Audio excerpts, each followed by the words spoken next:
No, yeah, like I've totally learned my lesson. I'm gonna stop taking the decks from the small Japanese events. You know, they don't necessarily do well, even though they're really cool. Um, okay, but like, what if we did it just like one more time though?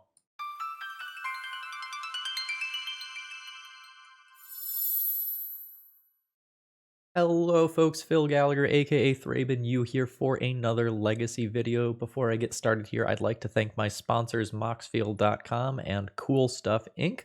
Cool Stuff Inc. is going to be doing a giveaway on this video. Leave a comment down below for your chance at a $50 gift card. And if you end up wanting to buy any cards you see in today's video, please use promo code ThrabenU to receive 5% off your offer and support my content. So Chris gave me a dealer's choice donation deck list, and when this happens, I usually just kind of scour the internet looking for something spicy and interesting to play. And it's pretty rare where I get something that raises my eyebrows and I go like, okay, I've never seen this before. But I came across a Stompy deck list that is utilizing Archfiend of the Dross, as well as only the Phyrexian creature type.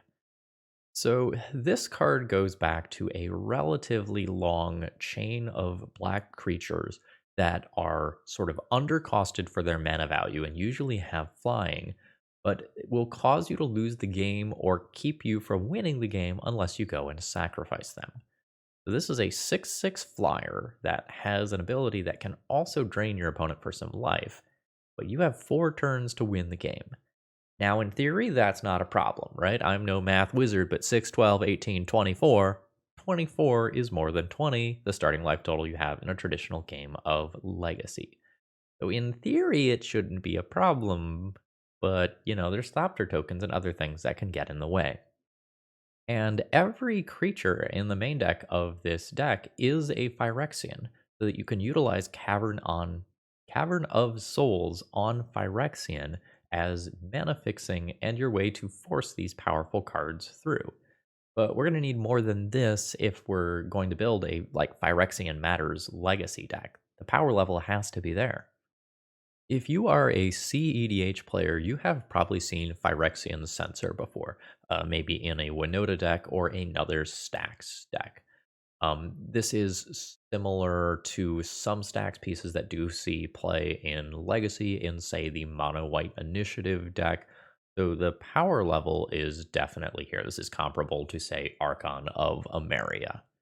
And this is going to be kind of our game one hate versus combo, in addition to some of the normal stacksy stuff like Chalice of the Void. And we'll be rounding out the deck with some high power Phyrexians that see play in a variety of archetypes in Legacy, such as Sheoldred the Apocalypse and Plague Engineer. Let's take a full look at the deck list in all of its glory now. So this is the deck list in all of its glory. The big thing that we haven't mentioned yet is that we have a pretty robust Karn the Great Creator tutor board here.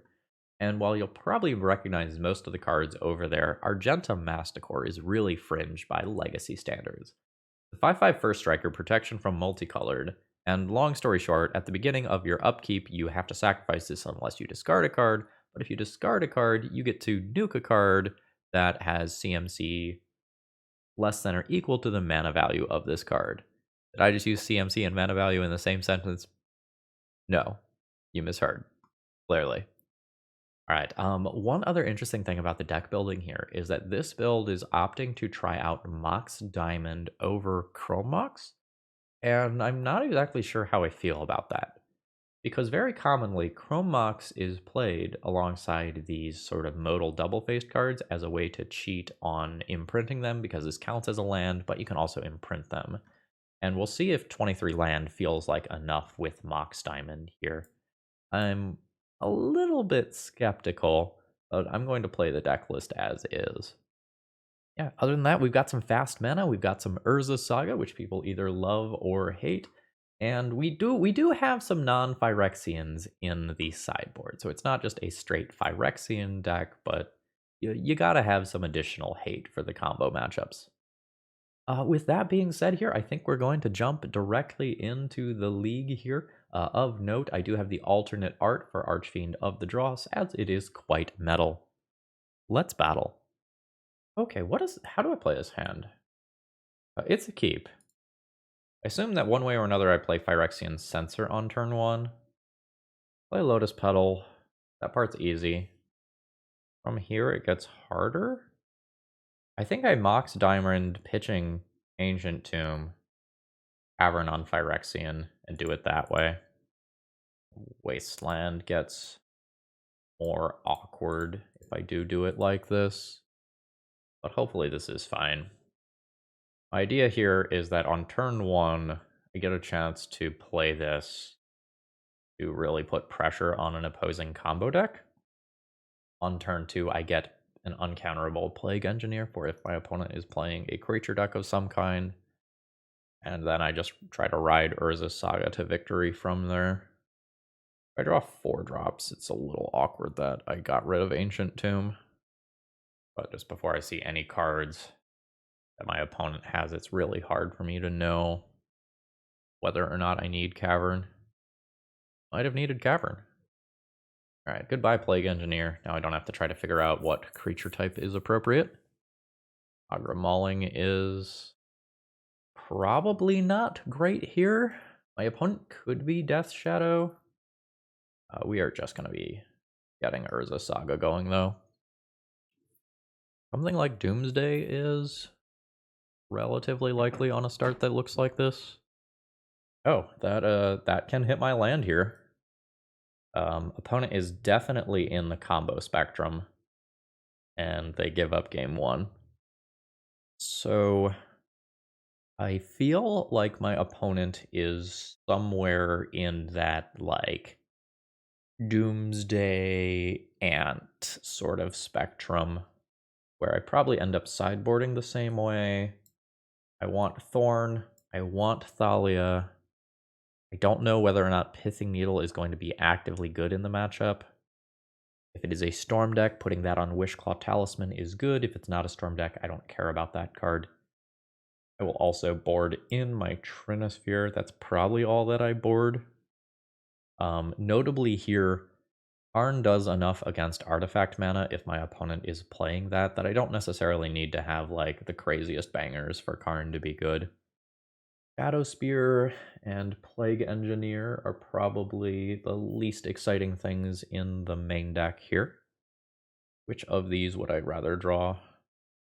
If I am playing against Storm and I have a decent sized construct or an Archfiend of the Dross and I do a hit with Shadow Spear, like, it is a very relevant difference. Plague Engineer can be good against Baleful Strix or Goblin tokens, kind of depending on which direction we're going.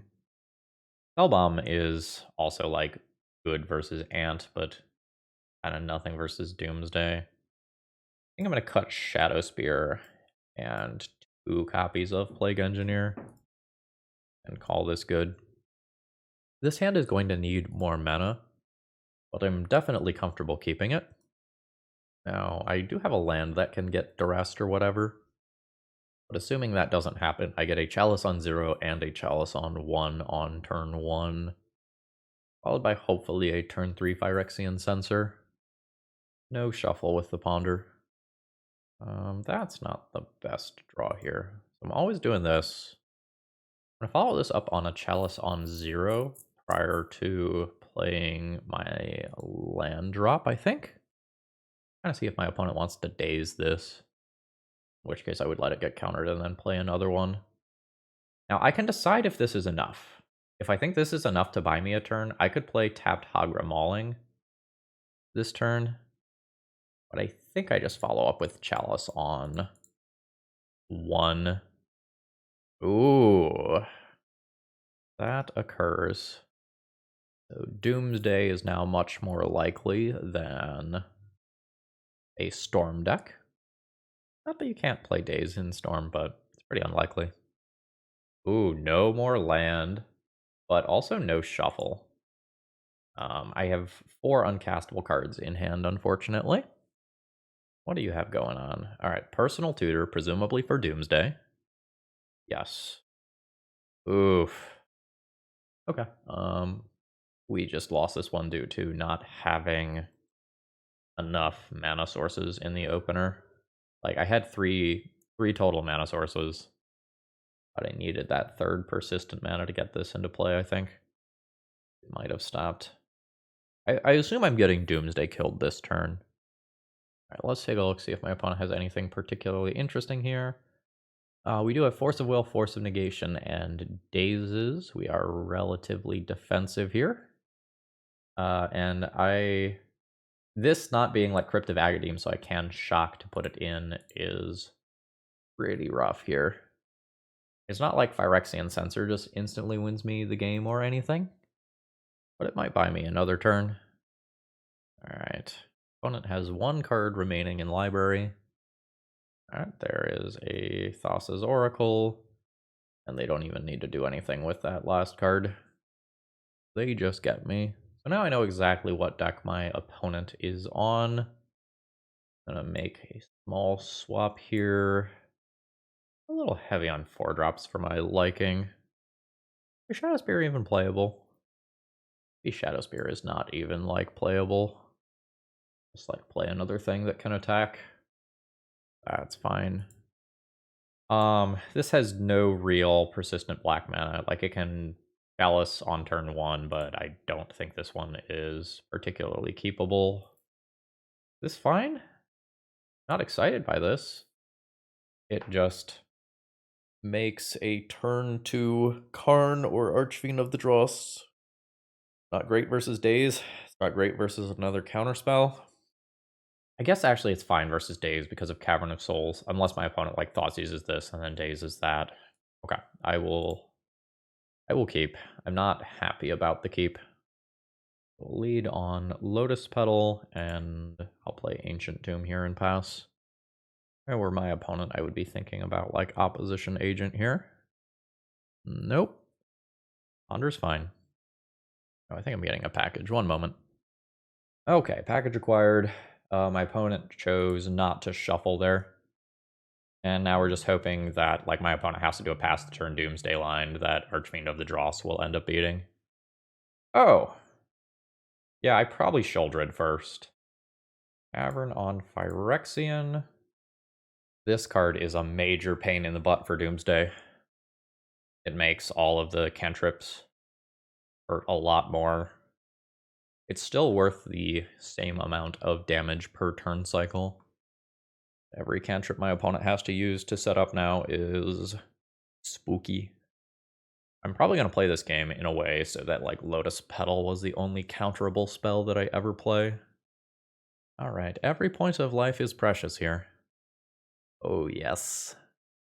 I think my opponent needs to Dark Ritual and Doomsday this turn. Alright, they take 2 off that Sheoldred trigger. Okay, there is the Dark Ritual into Doomsday.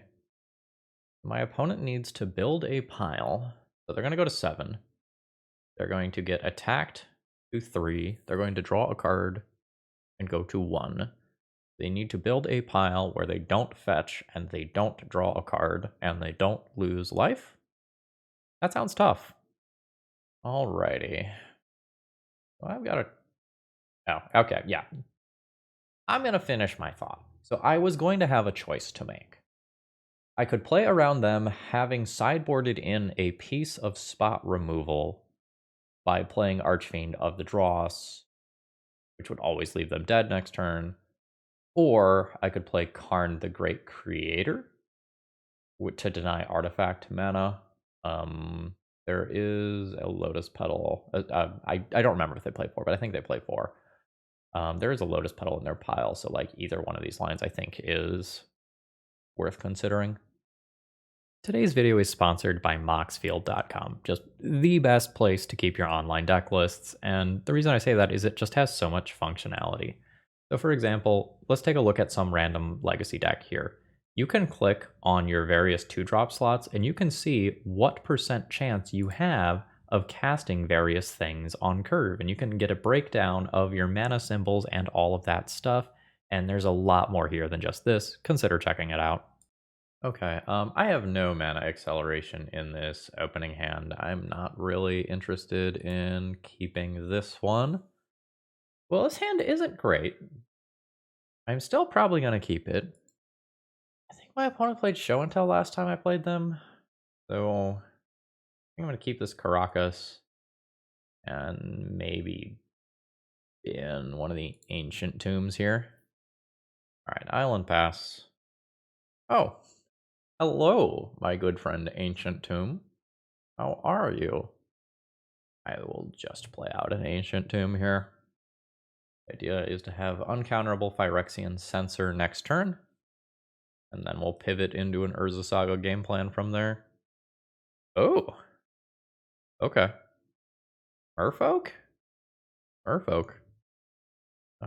In which case, my hand is not particularly strong. I think I pivot into an Urza Saga game here. Hope that, like, Urza Saga into Shadowspear does something interesting. Oh, that's rough. Okay. Okay. Let's go Ancient Tomb Pass. The problem here, though, is that my opponent will get an opportunity to put a Lord into play on this next turn cycle, and then Plague Engineer isn't going to do Plague Engineer things anymore. Sure. Okay, whatever they're doing has Flash.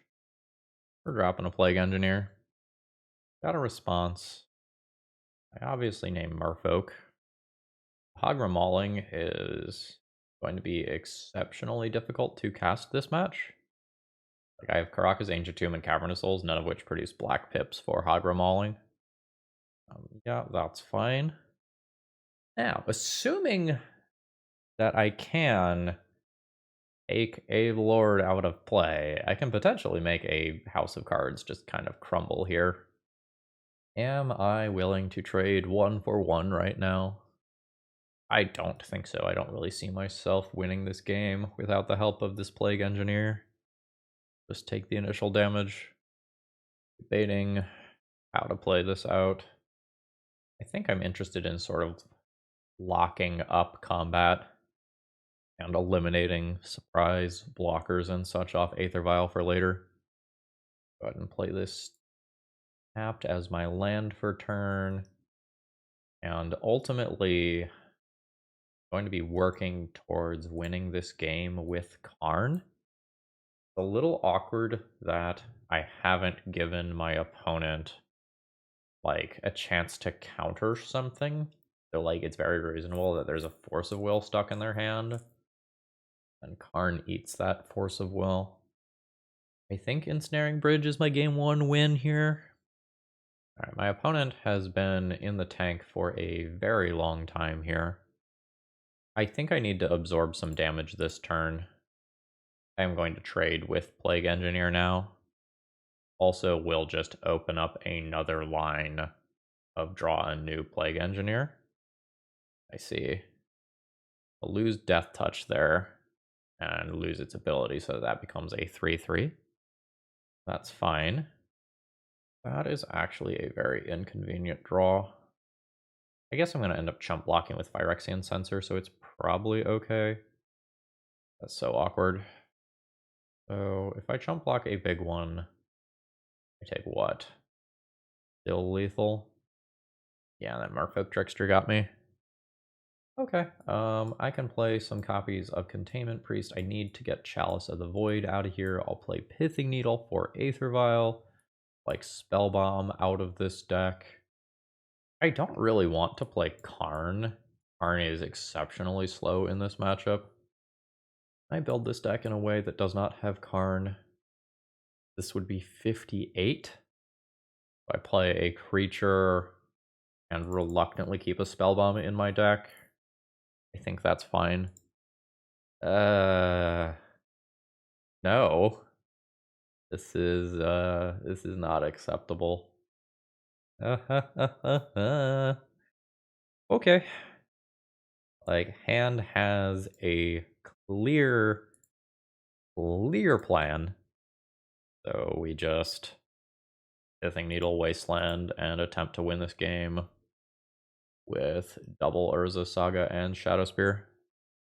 Rickle's Recall will be a huge problem this game. Okay, that's fine. Raka's not a great draw. Go ahead and pass the turn here. See what my opponent has for me. That's annoying. So I will respond by making a token But then my opponent turns that into an island, and that works the same way as Blood Moon does, in that it ends up destroying the relevant creature. So yeah, I just need another one of these going immediately. Go ahead and play a Lotus Petal to scale up. Am I the beatdown? I think so. I think I'm trying to force my opponent into a situation where they end up trading bodies with this Containment Priest after I bait this attack. That's fine. I have another Mist Caller in hand. Cool. I think this is worth the Lotus Petal, as these creatures will scale up from Lords a little bit later on. Go ahead and block the Tide Shaper. I'm going to take one here. Oh, come on. Oh no, I Pithing Needle that. It's fine. It's fine. JK. Sheoldred's cool. I'm not interested in that immediately. But this Urborg means that I don't have to take Ancient Tomb damage, which is super cool. Payment Priest attacking? I would be happy trading with this before this gets bigger. That is fine with me. Dismember is the disaster scenario here. But I dodged that. So again, kind of like before, looking to dodge Hurkyl's Recall, as that clearing out basically all my non-land permanents would be a disaster. Alright, opponent's chilling. So this turn is mana, construct, Shadowspear equipped with this. I am okay with that. Is the Shadowspear equipped to one of the non-summoning sick ones? Okay, sure. Oh, yeah, so this loses all abilities, meaning that it doesn't have the thing that gives it the +1/+1. That is annoying, but acceptable. Opponent's like surprisingly good at dealing with Urza Saga. Next turn I have Sheoldred and Shadowspear equip on a construct. Vile is too late to be relevant this game in all likelihood. And that's not a great draw. So let's begin by attempting an equip. Alright, cool. I think I'm willing to go ahead and send in both constructs to keep aggro up. Hexcatcher as an instant speed lord is pretty good. That makes this combat much better for my opponent. Alright, cool. So this is going to kill both of my opponent's creatures. And then I get to go ahead and drop a Sheoldred into play as well. This is dazable and like otherwise counterable. I guess it's not dazable. My opponent doesn't control an island. But now I have effects split up.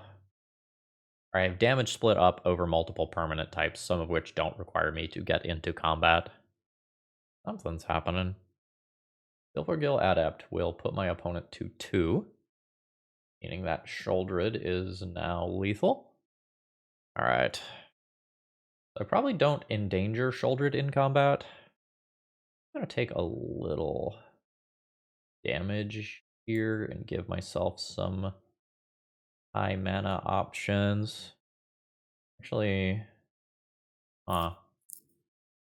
just equip Shadowspear. This made my thing one bigger. Let's go ahead and equip here. I'm taking the 2 damage. And let's ship in with the construct token. Sure. That's fine. Puts my opponent to 1. Now, post-combat, I can go ahead and draw a card. Gain some life with Sheoldred. Already made a land drop. At 23 life, this is probably fine. Now my opponent is dead in their draw step. And I do have a way to protect Sheoldred. I have Karakas available. Sure. Yes, you can make me lose that ability. That's fine. I'm still legendary, so I'm still bounceable. Yeah. Good stuff. Actually, if I made a sideboarding mistake. If I boarded out Karn, I should just board in Ensnaring Bridge. Probably over this Spell Bomb. This is a fine hand. I am comfortable keeping it. It leads on Ancient Tomb, so it'll take a decent amount of damage. Alright, great. finishing the thought, I think I'm pretty good against non-Ether Vial starts. Wasteland can be a little annoying, though. Yep, okay. I accept. Bit of an awkward draw. I have to play this on Phyrexian here, I think. Alright, you've got a Cavern of your own. Let's play an X1 Merfolk, please. X1 Merfolk. Fantastic. They've been awkward draws. So we'll go ahead and slam Plague Engineer. And start getting some value. I need another black source to play these cards. Like, definitely matters. Tide Shaper. Yes. That does not work the way that you want it to. Because when is a trigger. And like that does not get to be a 2/2 here. I have a lot of draws that are gonna just get stranded in my hand. That's okay. Like, I am hoping to leverage this Plague Engineer, and to a lesser extent, the Phyrexian Censor. Like, I have 5 power in play, and I can scale that up relatively easily. I'm attacking with both and then playing one of these. I think it's just the Archfiend. I don't have to make that decision until after combat. I think I'm just rumbling. My opponent is at 13. I think I'm going to continue to be the beatdown that I want to see in the world. 4 attack steps with this should be plenty. Even accounting for a little bit of nonsense from my opponent. Lord of Atlantis is fine. That enters tapped because of Phyrexian Censor. This is an absurd amount of incoming damage. Ooh, that's very good. 6, 9, 10, 11. I could make it 12 this turn. I don't think I need to. I think getting the Sheoldred into play uncounterably is just better. My opponent is at exactly 2. Wouldn't you know it? All will be one. I am definitely keeping my hand. I don't know how to play it, though. I guess I get a turn cycle to get a read on what my opponent is doing. Oh my gosh, this is such a tough hand. Didn't get easier. I guess first things first, let's see if Mox Diamond resolves. It does. I have spells that I would like to cast. I'm going to get rid of 1 copy of Urza's Saga. And intend on beginning this game with just casting some spells. Rather than trying to go relatively all in on like double Urza's Saga very early. Alright, cool. We got Chalice. Wouldn't be surprised if my opponent is playing something in the Alurin ballpark. We'll see, though. Yeah. I think I do this. It probably ends up losing the City of Traders later when I play this Urza Saga. But again, I have spells that I want to cast right now. Okay, sure. My opponent is on the combo plan. But this is usually indicative of a Thassa's Oracle deck. Go ahead and beat on in there. Bring my opponent to 17. I'm going to go ahead and drop a Phyrexian Censor. Do I need... I don't have a Pithing Needle. I have one in the side. Chalice gets in the way of me accessing that. Okay, then I will go ahead and just pass the turn here. I could play Scrubland here as well. Like, that is reasonable. And just, like, commits the Urza Saga to the field the next turn, though. Cavern of Souls, not exactly the best draw here. Go ahead and ship in with these creatures. Opponent's at 12. Go ahead and Karn. Karn minus. What am I even getting? Sky Sovereign could be a removal spell for this. Probably don't need Trinisphere. Grab Sky Sovereign. My opponent will activate this. They have named Island. That to get a land drop here. So they, yeah. Kind of the problem. So my opponent does this, and then they Divining Witch. name a card that is not in their deck. And I lose to Thassa's Oracle, which was not stopped by Phyrexian Censor or Chalice or Karn. What is this? When it enters the battlefield, you can pay 2 mana any number of times. Then phase some stuff out. Okay, got it. Just a generic answer to stuff. Spirit. Plague Engineer, generally speaking, is going to go on bird or human. Got it. So, I would like a Pithing Needle in. Thalia and Thorn and Trinisphere are all okay. Don't really need Spell Bombs and Shadow Spears here most of the time. Shadow Spear can technically trample over a Baleful Strix or something in a way that's meaningful. Do I actually want Karn? Karn's very slow in this matchup. I don't want Karn. Still would need at least 2 cards to fill things out. Probably these? I could just like draw Sky Sovereign as an immediate removal spell. This has protection from Baleful Strix, which is notable. Thinking about like the other Masticore versus Archfiend of the Dross. I go ahead and make that swap and call that good. Can't do anything. There's a turn 3 uncounterable Archfiend of the Dross, but does not interact with my opponent's combo game at all.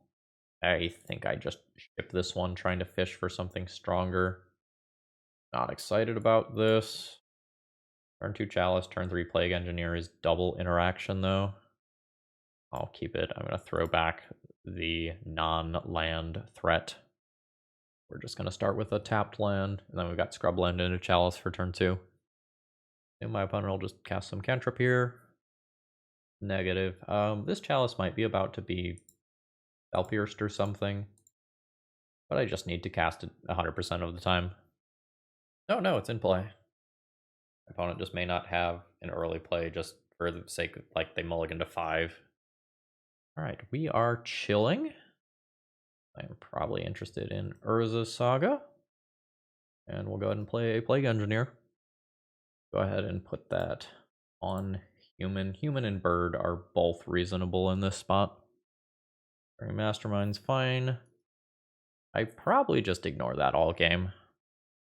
For example, I think investing mana into Urza's Saga will be better than investing in removing Fairy Mastermind. Okay. My opponent has the other one from what we named, but I think I'm more scared of the combo finish than I am. Lol. I just take the time off here to make my constructs. I don't think I need to be in race them mode right now. That's fine. A little annoying. Take my Chalice out of play. See if there's a follow-up 1-drop here. There is. My opponent's going to leave back both their creatures. Start making some constructs. That's a very good draw. Lets me 3-drop this turn. I think I still just put this on Divining Witch. Do I actually want to just replay Chalice? I think I do. I may lose this game for just, like, playing too slowly here. Like, too cautiously. And giving my opponent time to get a bunch of line drops. They do have that phase out thingy. So, like, as the game goes very long, that can be annoying. Oh, quite nice. I'm definitely doing this. We'll go ahead and drop the Plague Engineer. Okay, they're going to go with a Fairy Mastermind activation right now. I'm more interested in taking the bird out of play, though, honestly. Let's just eliminate that problem for sure. Then next turn, I can just play Hagra Mauling, activate Urza's Saga, and crash in for an absurd amount of damage, and still just kill my opponent in 2 turns. Hard for me to tell how much stuff my opponent actually has locked out by Chalice. Neat. But I think not in the cards for this turn cycle. Pew pew! I think I am willing to crash in with everything here. Other flash creatures do exist. There are no blocks. Add some more damage to the board. This is 14. assuming everything goes through. Filter out. Sure. It gets a lot of stuff out of play, and it unlocks my opponent's 1-drops. But I still do just have so many bodies in play. And a good number of the creatures that my opponent could play to block are locked out. I think I'm okay. But what am I looking for if I'm the opponent? Some sort of Hercule's Recall type card that can get rid of all the constructs. Yep. Another land drop. Okay. Prevents damage? Prevents damage. So I've got 2 mana, activate Urza's Saga. 4 mana, Sheoldred plus Pithing Needle. Or alternatively, 2 mana, Chalice. Or I guess 1 mana, Pithing Needle. 1 mana, Pithing Needle. 2 mana, Chalice. Sheoldred with 1 left over. Yeah, I'm just going to actually float mana here. What about getting a Lotus Petal? So this is spoken for. Then I have 1, 2, 3, 4, 5, 6 mana. Is 1 short of where I need to be. Okay, cool. So I cast Pithing Needle. Opponent has to respond here. Some number of Thought Lash activations. Ooh, no they don't. There's also this Masticore that could discard to blow up Thought Lash. I think I like this better. Oh, maybe I'm wrong though. Like, this is still a couple of turns worth of clock, whereas this is effectively a 1-turn clock. If I play the Masticore, 6, 12, 18, 19, 20, 21, 22 cards get exiled to Thought Lash. There's a lot of cards. Alright. Cavern goes on Phyrexian. I will drop the Masticore and see if this is good enough. This wins next turn. My opponent could have Thassa's Oracle in hand already, though. I'm going to skip over all these activations. My opponent has paused activating. They have exiled 3 copies of Thassa's Oracle already. So that is kind of a scary moment for them. Alright, my opponent has correctly counted the number of Thought Lash activations that they need. And we'll see if they can find the last Thassa's Oracle. They have to do it without regular old cantrips. Alright, that's not a real card. So, do I just sacrifice this? I don't need to blow this up anymore, right? Any one of these things hitting my opponent is lethal. I think I just cast the Sheoldred rather than blow this up. Send them. Yep. My opponent can make a bunch of stuff phase out. Okay. Well, my opponent can activate Thought Lash 4 times. There goes the last Thassa's Oracle. And they concede before I have to show them the Sheoldred. I have no idea whether I played that game too slowly, though. That came a little more down to the wire than I was expecting because of the Thought Lash. I'm going to resubmit as is. I don't have enough persistent mana for this hand to be viable. I guess this is a keep. I'm not the most excited about it. This has too much mana. I'm on the draw, which helps a bit with that. And at the end of the day, I do just have... Fuck you, Ancient 2. Go home. You're drunk. Ugh. This is just, like, insult to injury, and, like, I've boarded out Karn, so I'm not shutting off those vials as this game goes along. That is a very frustrating series of events for me. Urza's Saga represents Pithing Needle over time. I am going to play this, although some portion of the time I have to not make tokens with it for doing this. If my opponent puts a permanent into play that is particularly threatening. This also does require me to draw something that I can discard to remove a permanent, though, so, like, there's that. Ooh. Yes. I'm interested in playing that over making a construct token. Because if I don't do this, I could die. It's just going on human to stop Divining Witch. As Divining Witch coming in end of turn plus a Thassa's Oracle off a vial or something is horrifying. Mastermind is reasonable here. Am I doing Karn? Not that right now. Playing the Masticore. I think I'm playing the Masticore. And trying to go into a controlling role. My opponent's probably going to fetch with their lands here. Yep. I have so many reasonable cards that I can name here. I am interested in this Pithing Needle. And I think I go with Aether Vial. Like, it makes my Thorn hit harder if I do that. So I have 1, 2, 3, 4. Urza Saga can be my 5th mana if I would like to do that. I just have my mana potentially spoken for already, though. I guess I can't cast this one right now. That's an Argentum Masticore discard. Okay, I will play Urza Saga. Does drop me to 12 to do. This resolves 100% of the time because of Thorn. I don't think I attack into the fairy. I have plenty of cards that I'm comfortable discarding. Potentially hold this for like a Thought Lash. Hey, a Thought Lash. You'll discard a 4-drop. Lets me destroy the Thought Lash. A little awkward if my opponent already has Thassa's Oracle. Okay, cool. I am interested in playing this land. Technically makes my opponent's mana a bit better, but I'm fine with that. Not attacking with this Plague Engineer is a little awkward in terms of like a clock. I'm hoping this Construct token just kind of negates all of that. A new Thought Lash. Don't have a second Pithing Needle, so that's a problem. I'm going to keep this around. I mean, Chalice on 2 is real good here. The Ancient Tomb activates this. Then I have Ya. That gets me to Chalice on 2. There's Critter. Probably just want a Lotus Petal over a Mox Diamond. I sacrifice this Lotus Petal so that I can pay for my Thorn of Amethyst tax.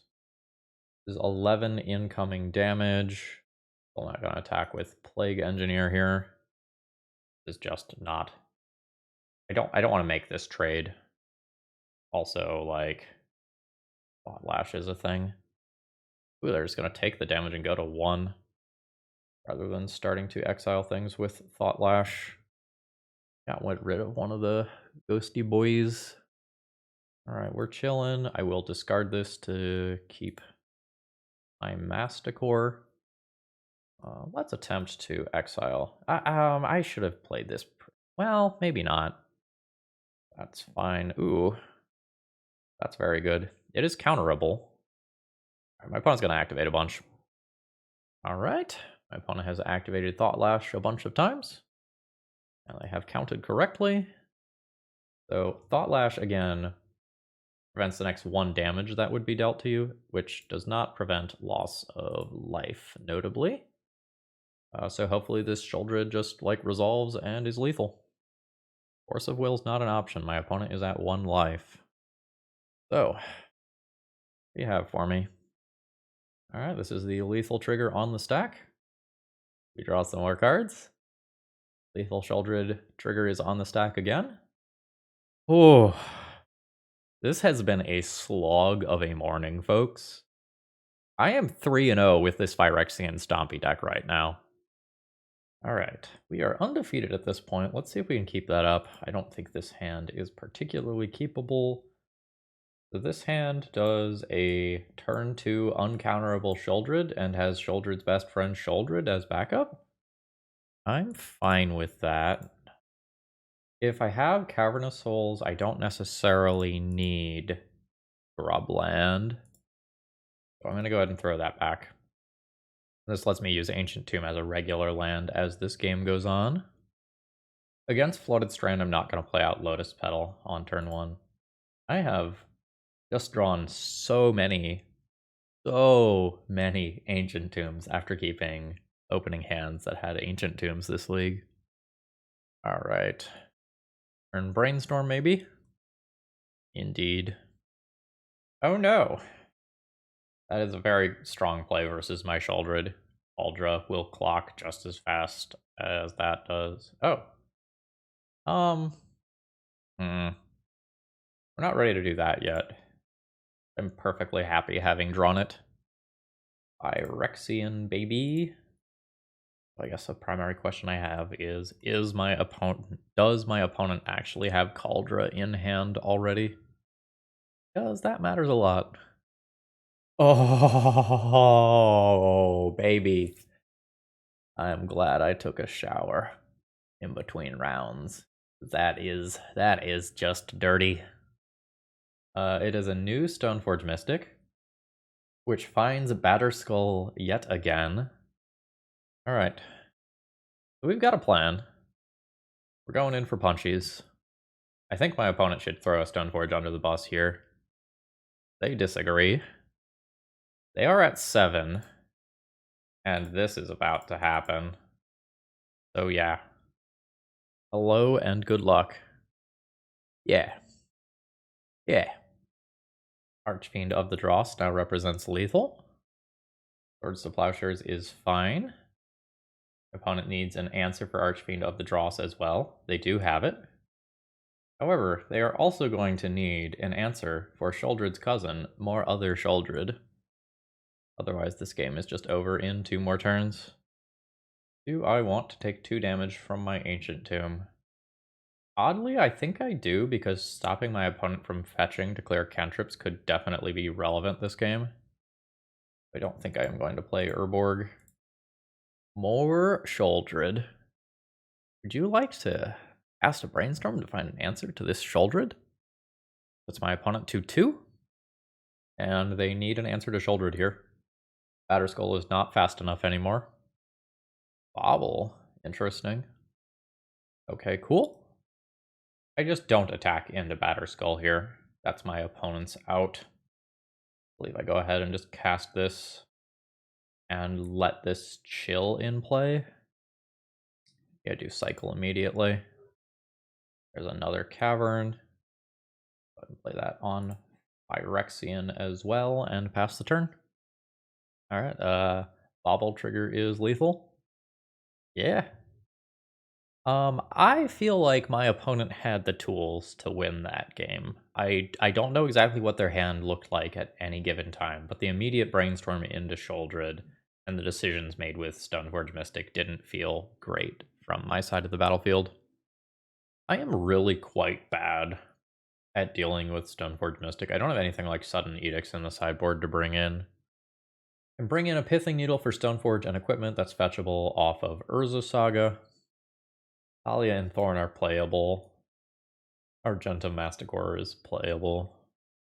Problem with this is that it doesn't answer Caldra. I think I'm going to go down just 1 card for the Pithing Needle and call that good. I want to keep the Spell Bomb because stopping Snapcaster Mage can still be relevant. I don't realistically see myself winning the game on the draw unless my opponent makes some missteps or just like doesn't mulligan well. So they just play turn 2 Stoneforge, turn 3 Caldra. I have such a hard time beating that. This does a turn 2 Phyrexian Censor, which isn't game winning. I don't know that that's worth keeping this hand on. I think something with like an Ancient Tomb is probably better. This isn't that. Do I keep this in turn 1 Chalice? I could see that. Very bad versus Prismatic Ending, but is a good way to attempt to win this game. That's fine. Pitching one of these here.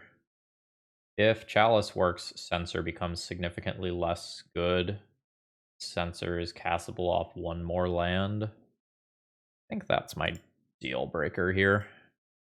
I don't necessarily want to just keep 2 4-drops with this hand.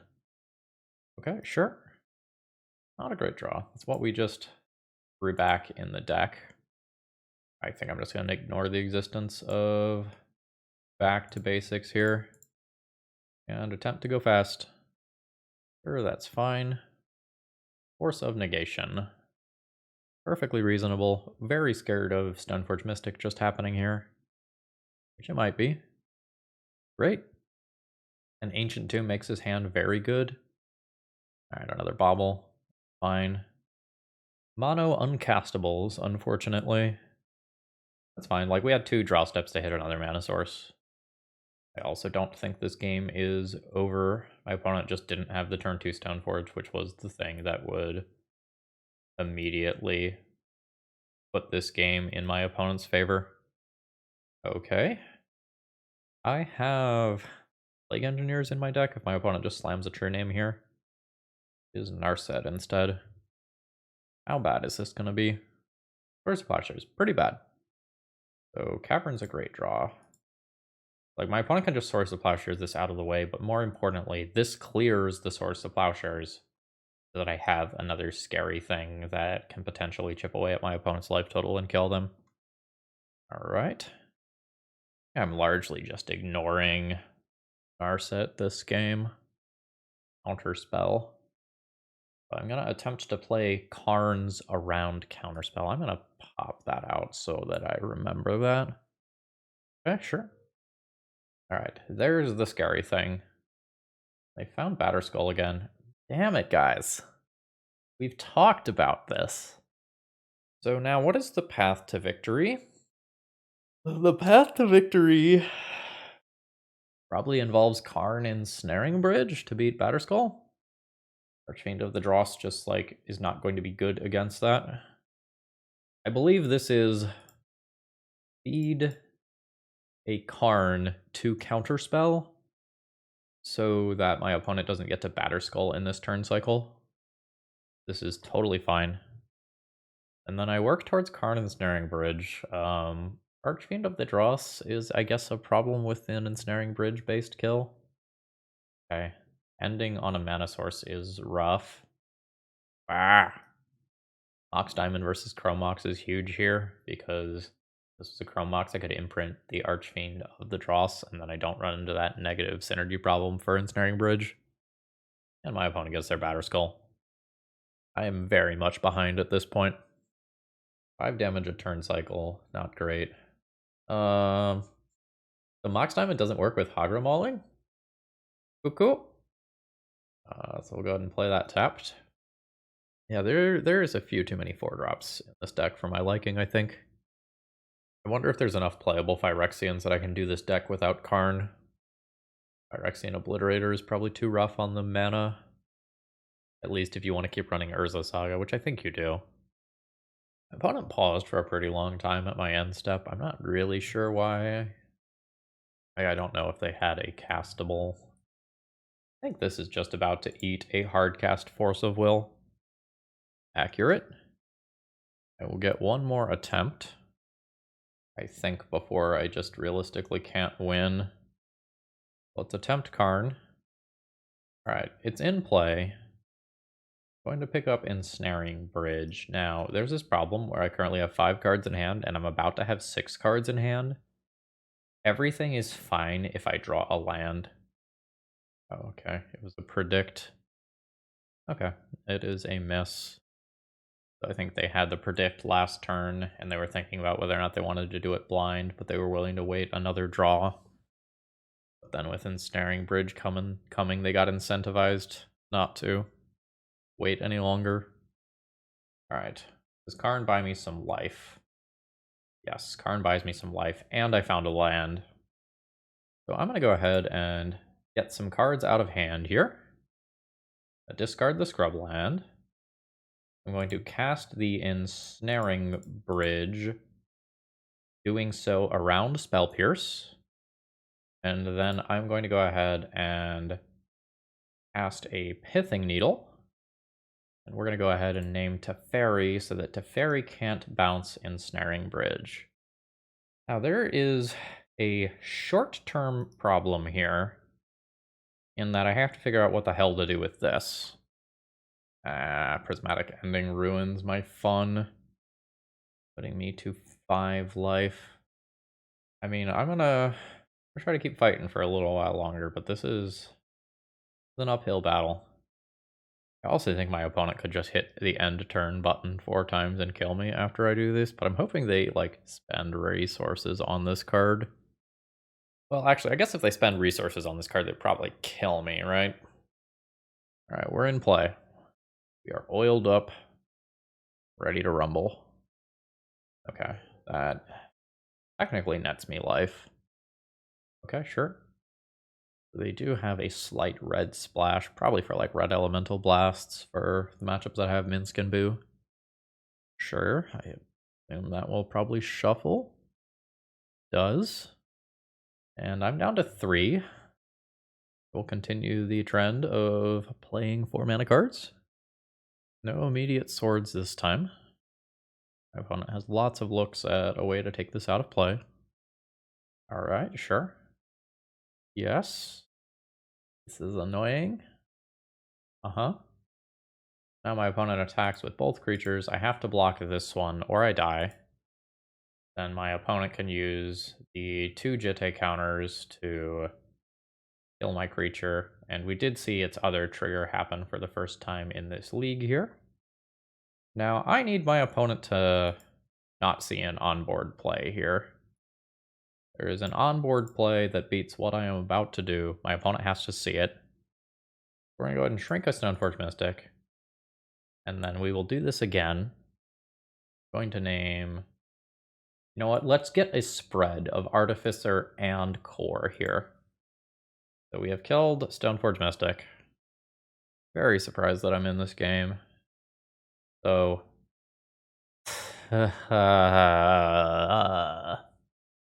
Fuck. It's got mana to Batterskull Bounce now. Used 3 of my Karns. Are we German? Like, am I trying to shrink this to hedge against future block scenarios? Or do I just want to name something like Rogue or Human? I think I am going to go Human, just to make a Snapcaster Mage worse here. End of turn Snapcaster would result in my opponent getting Jitte counters on the next turn cycle, and this stops that. Alright, Batterskull comes back. My opponent gets the equip. Urza's Saga is not terrible. It's a little late here. More so than anything right now. I'm trying to grind a little bit of time off my opponent's clock. They're not like playing glacially slowly or anything, but they are down by 5 minutes.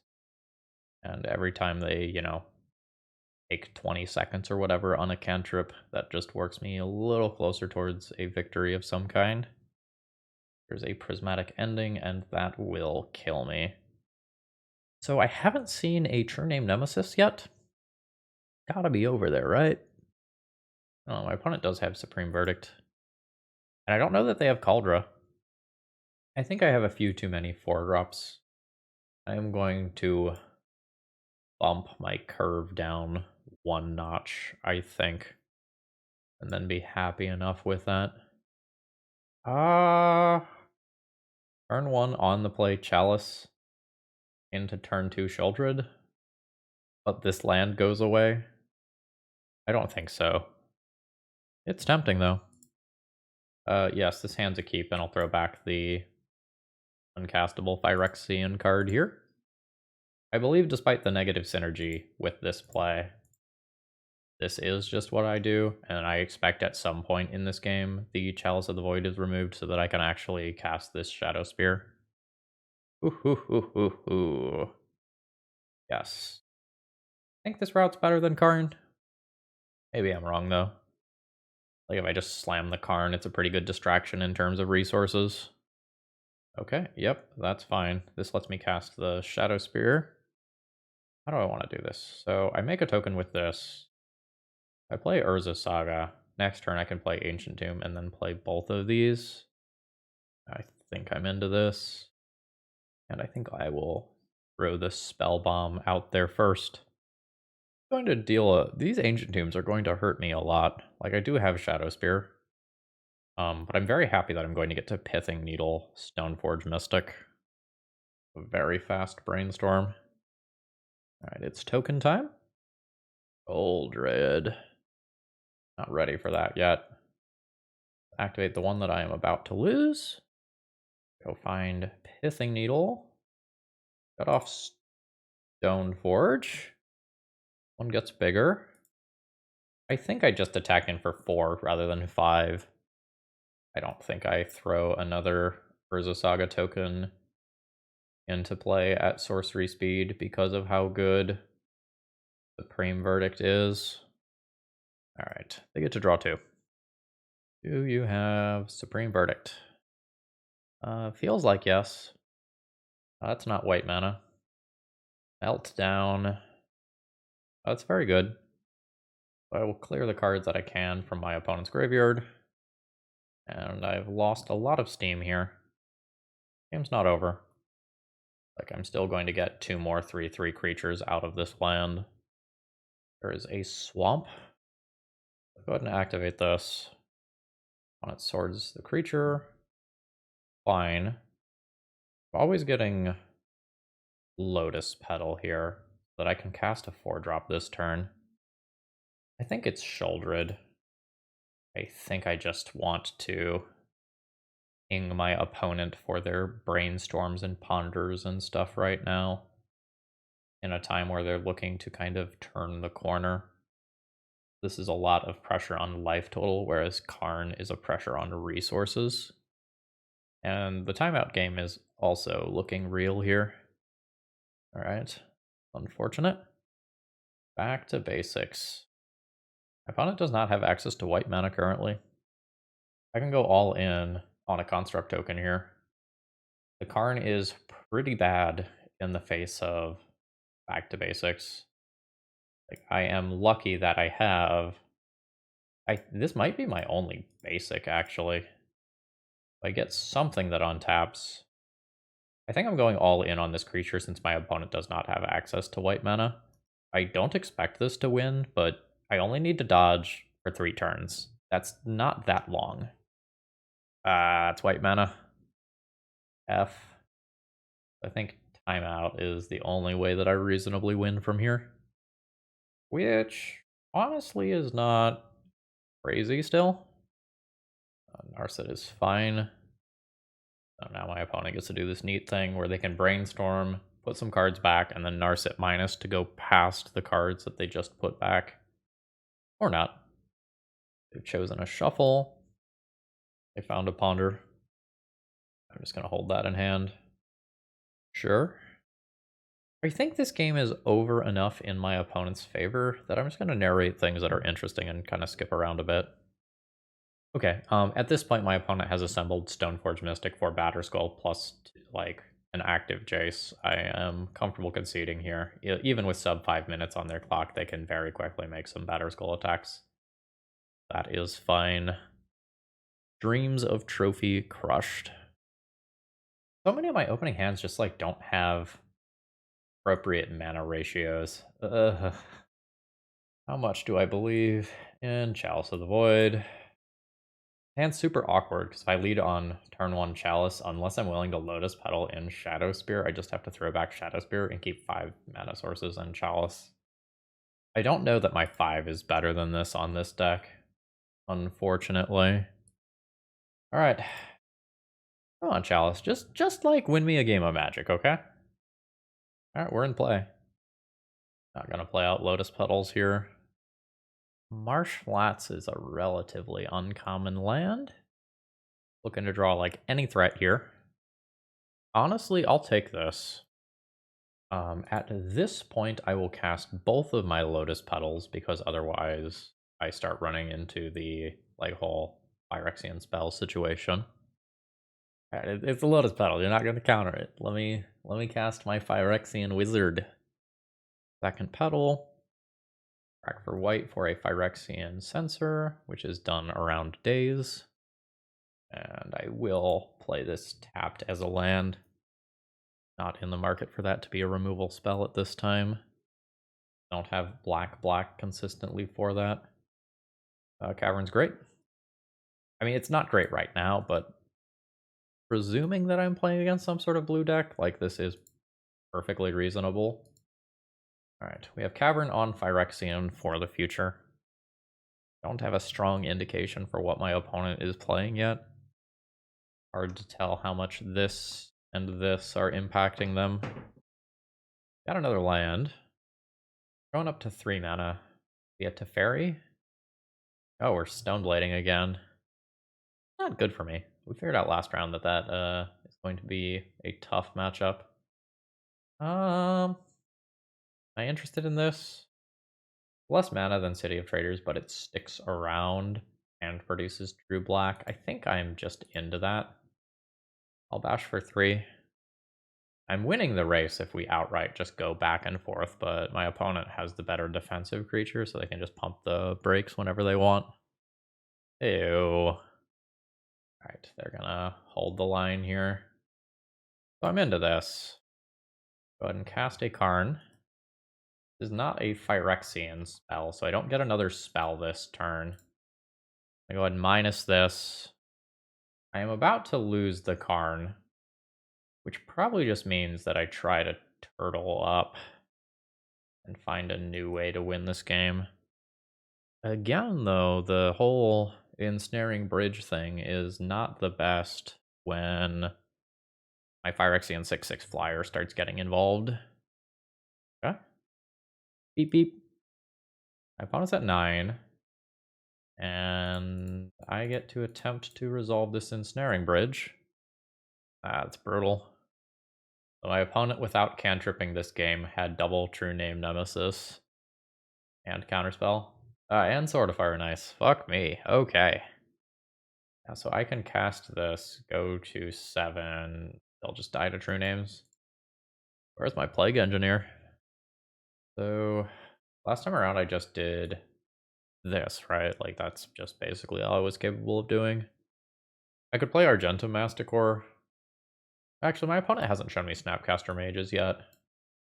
Maybe I'll just keep another body in. Yeah, this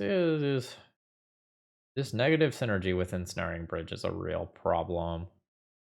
I still think I have to keep the Karns because they offer me very much needed utility. Yes. So my opponent is down a card here from their mulligan. I think my plan is to just lead on Phyrexian Censor and then play Urza Saga into Karn. This doesn't get me working towards black mana. I don't have any black cards right now, so hopefully that's fine. No immediate ponder from my opponent or anything. That's an important black card that I need to be able to cast. But I don't think I can take a turn off here. Stoneforge Mystic on its own is just too threatening. This is good enough to get a Brainstorm, which is surprising to me. Unless my opponent was just going to do it anyway. Alright, we're in play. Idiot Stoneforge. Sad Fill is sad. I don't have discard to attack that. I don't really have removal to deal with that. I guess I could draw exactly Urborg. Wanted that to be exactly Urborg. Alright. Let's Karn. Minus. Don't have a 5-drop to discard to get rid of a Batterskull. I'm going to grab the bridge. And I will still attack with Phyrexian Censor. Like, my opponent's probably not attacking Karn with Stoneforge Mystic, given the other things that are going on here. A Teferi, absolutely. Sure. Is leaving me with a Karn. 1, 2, 3, 4, 5 total mana. I could Karn minus for the flagship. I think that gives me a very good chance of winning this game. I don't think I start the second Urza Saga immediately. I do have a fair number of spells that I want to play. Alright. Let's nuke Stoneforge so Batterskull can't happen. Next turn, I can activate an Urza Saga while playing a Phyrexian Censor that lets me crew this. Jace is fine. Jace needs to +2 here. Jace did not +2. Alright. So there's a thing. Ithing Needle? Ithing Needle's fine here. We'll name this Urza Saga. Play Phyrexian Censor. Through this with the Censor. You're going to attack Teferi. Use the trigger to kill Jace. I don't know that my opponent has played optimally here. Frame Verdict is still fine. This ticks up. Just get to crew and immediately attack while playing another Urza Saga. So there's a token. There's a Shadow Spear. Brew it up. Equip the boat. I don't have a swords. I don't really care if they do. I just care if they follow it up with something like a back to basics. Already made a land drop. I have an absolute stream of Urza Saga Construct tokens coming. Your name's fine, I have that covered. So I will pay some life to make a token. Fine with taking a Mox Diamond out of the deck here. Yes, if back to basics happens, I want the Urza Saga untapped. Ooh, actual factual counterspell, and I miss a couple points of damage for not playing Ancient Tomb from hand and doing this instead. At this point, I think this is a land, oddly. Stony Silence. A very awkward card to play in your Stoneblade deck. Wasteland on that Urza Saga is quite good. Okay. We'll go ahead and go land drop. And attempt Plague Engineer. My opponent's got one card left. Put on Rogue to kill True Name Nemesis. And hit my opponent down to 3 life. Alright, good stuff. Snapcaster Supreme Verdict. Annoying. And one of my opponent's very, very, very few outs there. I will hold that in hand. And we're probably going to play a few turns of draw go. Getting Vendilion clicked. That's very unfortunate. This Karn is quite good on this board. Second Caracas. Alright. I can Caracas click. I'm not intending on doing that. I need to just hit a live draw, because it doesn't take much to kill my opponent. Yuck. This is a very sad end to a league. Note, I am trying not to play the Ensnaring Bridge here. I'll have to now. Anyway, I'm trying not to play the Ensnaring Bridge because my easiest kills... no search there. Because my easiest kills involve me doing combat damage to my opponent. What is this Chalice going on? 3? I put it on 3. Teferi is not an out. 6 mana. Plus bridge. I guess, first things first, let's see if the bridge resolves, because if the bridge doesn't resolve, I don't really have much else to think about. Bridge is in play. 1, 2, 3, 4, 5, 6. With 1 extra for 8 days. Oh, that's not hard. My opponent's probably playing. Or do I just put this on 1 and stop cantrips? Or the cards that matter? That is perhaps more life total appropriate. And just statistically shuts off more cards. I will play this to get this out of my hand. I'm not, like, super pressed about bouncing the Vendilion click out of play or anything. And I, in fact, will not do it because it gives my opponent a blue card to pitch to a Force of Will in some instances. Yep. Cavern goes on Phyrexian immediately. And this game's probably going to be long enough that, you know, maybe I won't skip into highlight mode just yet. I think we're going to do a lot of flow back and forth here where I'm looking to draw a Sheoldred. That's not Sheoldred, but it is in play. And it's my turn again. Yeah, every turn I do just need to play these out. Notably, if my opponent doesn't have like Force of Will specifically that they have to hold a billion mana up for, I think they're probably supposed to move. No, never mind. With Caracas there, that's not true. Thinking about evasion. At this stage, I'm going to give you highlights of important updates, but otherwise I think we're going to be sitting here for a while. It's already turned 16. I found a Plague Engineer. Do I put that on something that kills Vendilion click? I don't think so with Caracas in play. Go ahead and aim Rogue for True Name Nemesis purposes.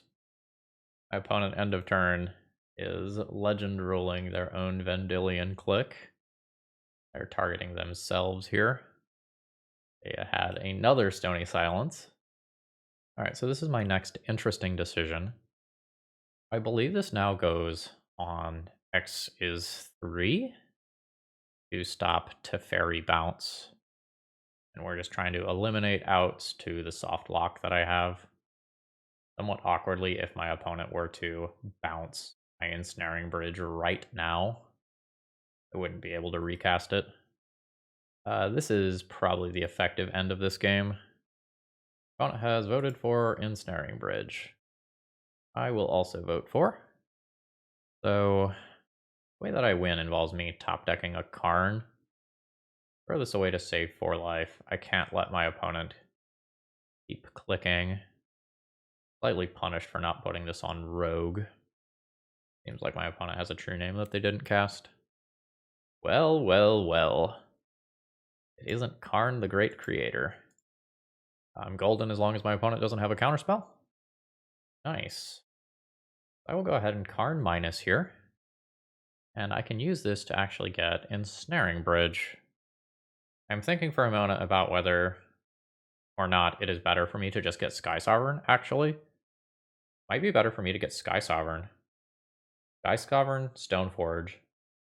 Attack my opponent for 3. Commit to bouncing Vendilion click. And then following turn, I just animate Sky Sovereign with Karn and try to win? Yes. I think I'm into that. Oh, fuck. Problem. My Phyrexian Censor prevents me from casting this. Fuck. Gonna have the same problem with Ensnaring Bridge. I think I pivot into attacking here. See how this game goes. Alright, game got interesting again. So, I am being attacked, not Karn. I am being attacked. We go to 2?